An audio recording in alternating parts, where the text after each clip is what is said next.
Hi friends, welcome to Bella Stitchery. It's Tutorial Tuesday, and today is awesome because I have a really simple card idea for you that looks amazing, but you could still fit an envelope and only use one postage stamp.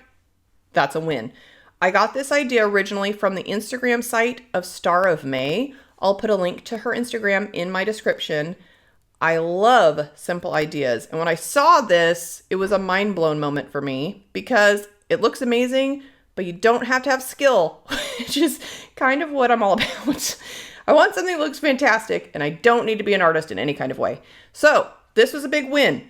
I want to show you how I made this. This was the sample I tried literally right before recording because I wasn't sure if it would actually turn out like I had in my mind. And I didn't want you all to have to see the fallout if it went horribly wrong. But you know what? I love it. So I'm going to share it with you now, now that I'm feeling confident. So please subscribe to my channel before we get started. Ring the bell. Let's stay updated together and keep crafting together. But for this, the reason I love it, I don't know what that sound was. The reason I love this so much is because you only need one color of ink. Even better, right? So not only is it super streamlined and simple, you only need one color of ink. I'm using the Seedless Preserves Distress Oxide. You could use any color you want. What I also am using is a contouring blending brush because this gives me a softer look. I have a review on these in another video if you want to see the difference here, although you'll see a little bit here. But this is the traditional dauber. It gives you a much harsher, bolder color. I need both. And then you're going to use a stencil of your choice. This is from Tim Holtz. Hey, any of you Tim Holtz addicts out here know what this is called?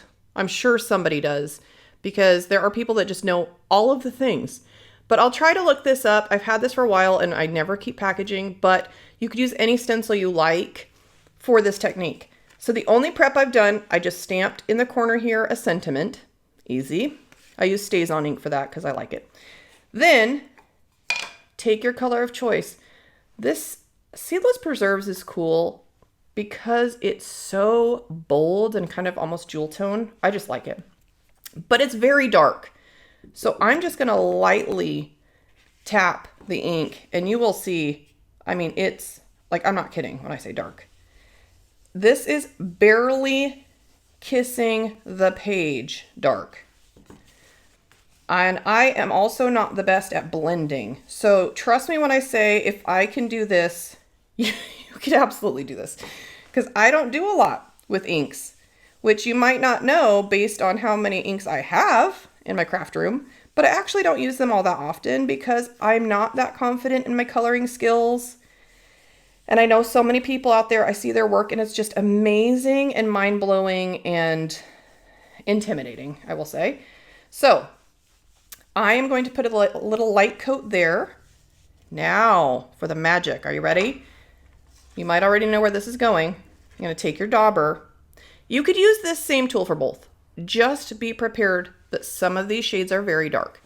So what I'm going to do is take my stencil, kind of angle that however I feel, right on top. Same color ink, right?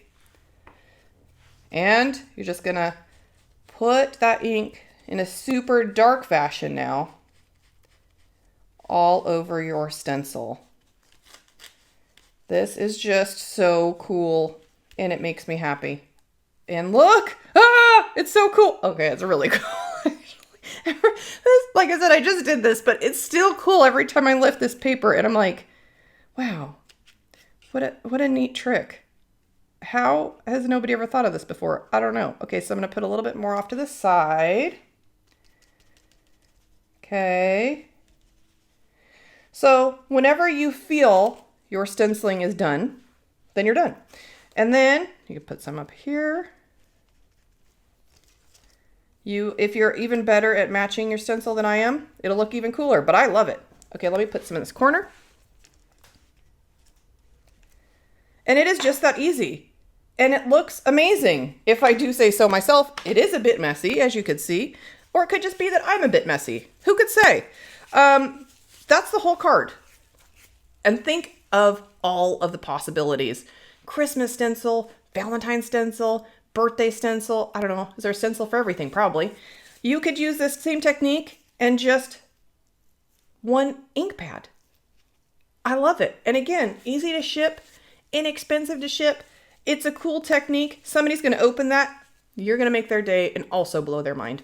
So let me know what you think of this technique. Have you done something similar before? Because I haven't.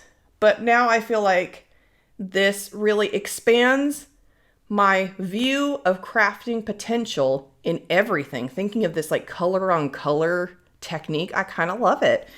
So yes, please let me know your thoughts. I'm here just crafting by myself. Let's chat.